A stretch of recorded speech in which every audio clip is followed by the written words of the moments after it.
Oke, assalamualaikum warahmatullahi wabarakatuh. Nah, kenalin, nama aku Apin dan ini adalah konten pertama aku. Dalam konten pertama aku ini aku akan mereview sebuah novel ya. Nah, novel ini karangan seorang novelis terkenal yaitu Terelie. Nah, novel yang akan aku review yaitu Rembulan Tenggelam di Wajahmu.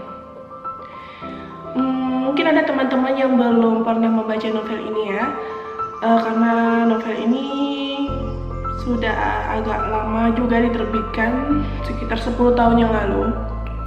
Pertama kali aku melihat novel ini aku langsung jatuh cinta karena aku adalah orang yang suka dengan novel yang dengan sampul atau cover bukunya itu seperti desain lama, begitu juga kertasnya. Selain itu, saat aku melihat sinopsis di sampul belakang novelnya itu, dan aku memang langsung jatuh cinta banget sama novel itu. Karena novel ini membahas mengenai kehidupan seorang pria yang dari masa kecilnya bahkan sampai ia sekarat, dia merasakan penderitaan yang terus-menerus. Nah, pasti penasaran kan bagi teman-teman? Oke, langsung aja. Untuk pertama aku akan mereview isi novelnya atau alur ceritanya, dan ini adalah sepenggal sinopsis novel tersebut. Tutup mata kita, tutup pikiran kita sejenak dari segala carut-marut kehidupan. Lalu bayangkan, ada seorang malaikat bersayap indah menghampirimu. Lantas malaikat tersebut berkata, "Aku memberikanmu kesempatan hebat. 5 kesempatan untuk bertanya mengenai segala rahasia kehidupan, dan aku akan menjawabnya sekarang. 5 pertanyaan dan 5 jawaban. Lantas, apa pertanyaan pertamamu?" Nah, itu adalah sepenggal paragraf di sampul belakang novel Rembulan Tenggelam di Wajahmu karangan Terelie, dan kata-kata itulah yang menggerakkan aku untuk membaca novel ini. Novel ini menceritakan perjalanan kisah hidup Rehan Raujana atau biasa disapa akrab Rey. Pria itu berumur 60 tahun dan dia adalah pemilik kongsi bisnis terbesar yang ada, pemilik imperium konglomerat yang sangat menggurita. Yang sayangnya, pria itu sedang sekarat. Malam itu adalah malam menjelang hari raya. Saat hujan turun membuncah mengguyur kota itu. Saat itu semua, sang pasien alias Rey yang sedang sekarat terbangun. Tapi anehnya saat dia terbangun, yang dia lihat bukanlah kamar rumah sakit tempat dia dirawat, melainkan dia berada di sebuah keramaian, tepatnya di terminal ibu kota. Dia tidak sendirian, dia bersama dengan seseorang yang berwajah menyenangkan. Seseorang yang memberinya kesempatan bertanya segala rahasia kehidupan dan menjawabnya.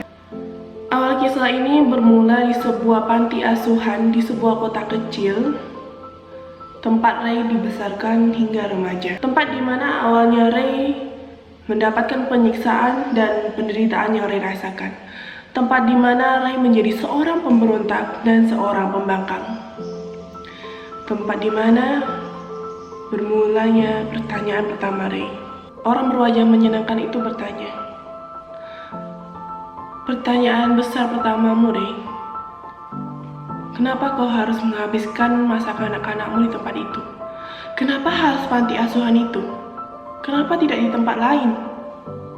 Apakah memang kau tidak memiliki kesempatan untuk memilih saat kau dilahirkan?" Kenangan di panti asuhan dan terminal pun berlalu. Pertanyaan besar pertama Rey telah dijawab oleh orang dengan wajah menyenangkan itu. Penjelasan akan masa lalunya membuat Rey kaget. Kemudian Rey berlanjut ke ibu kota, di mana ia tinggal di rumah singgah. Tempat di mana dia merasakan untuk pertama kalinya memiliki sebuah keluarga. Di tempat ini dia berkesempatan untuk bersekolah, meskipun hanya sekolah bersamaan atau sekolah penyetaraan. Tempat yang sangat dirindukan oleh Rey. Disinilah dia merasakan janji-janji kehidupan yang lebih baik. Dan di tempat ini pula, Rey memutuskan untuk membela seluruh anak di rumah singgah dari segala kejadian yang tidak menyenangkan. Dia bersumpah untuk itu. Dan ada satu ketika di mana Ray benar-benar melakukan janji itu, namun malah menimbulkan masalah-masalah baru di kehidupan Ray. Nah, dan saat itulah timbul pertanyaan kedua Ray.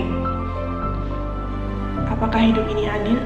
Lantas, orang dengan wajah menyenangkan itu berkata, Ray, tidak ada yang sia-sia dalam hidup. Dan tidak ada yang tidak adil dalam hidup. Bisakah kau memahami hal yang amat sederhana? Tidak ada niat baik yang boleh dicapai dengan cara yang buruk. Dan sebaliknya, tidak ada niat buruk yang berbuah baik, walaupun dilakukan dengan cara yang baik pula. Pertanyaan ini memiliki penjelasan yang sangat panjang, karena berlanjut hingga ke bab-bab berikutnya. Ketika Ray meninggalkan rumah singgah, dia menemukan cinta pertama dan cinta terakhirnya. Dan saat dia sudah merasakan kehidupannya sempurna, saat itulah muncul pertanyaan ketiga. Kenapa takdir yang menyakitkan ini harus terjadi? Pertanyaan ini muncul saat Ray sudah merasakan kebahagiaan setinggi langit. Dan pada detik yang sama, dia terhempas ke inti bumi. Nah, dan masih ada dua pertanyaan besar lainnya. Dan mungkin akan aku review lagi di konten selanjutnya ya. Oke, aku sangat merekomendasikan untuk kalian untuk baca novel ini, karena novel ini bagus banget, dan aku yakin kalian gak bakal nyesel dengan novel ini, karena di novel ini emang khas banget sama kata-katanya Terelie. Dan novel ini mungkin bisa mengubah cara pandangan hidup kalian jika kalian memikirnya secara negatif. Dan oke, sekian dari aku, Apin. Dadah, wassalamualaikum warahmatullahi wabarakatuh.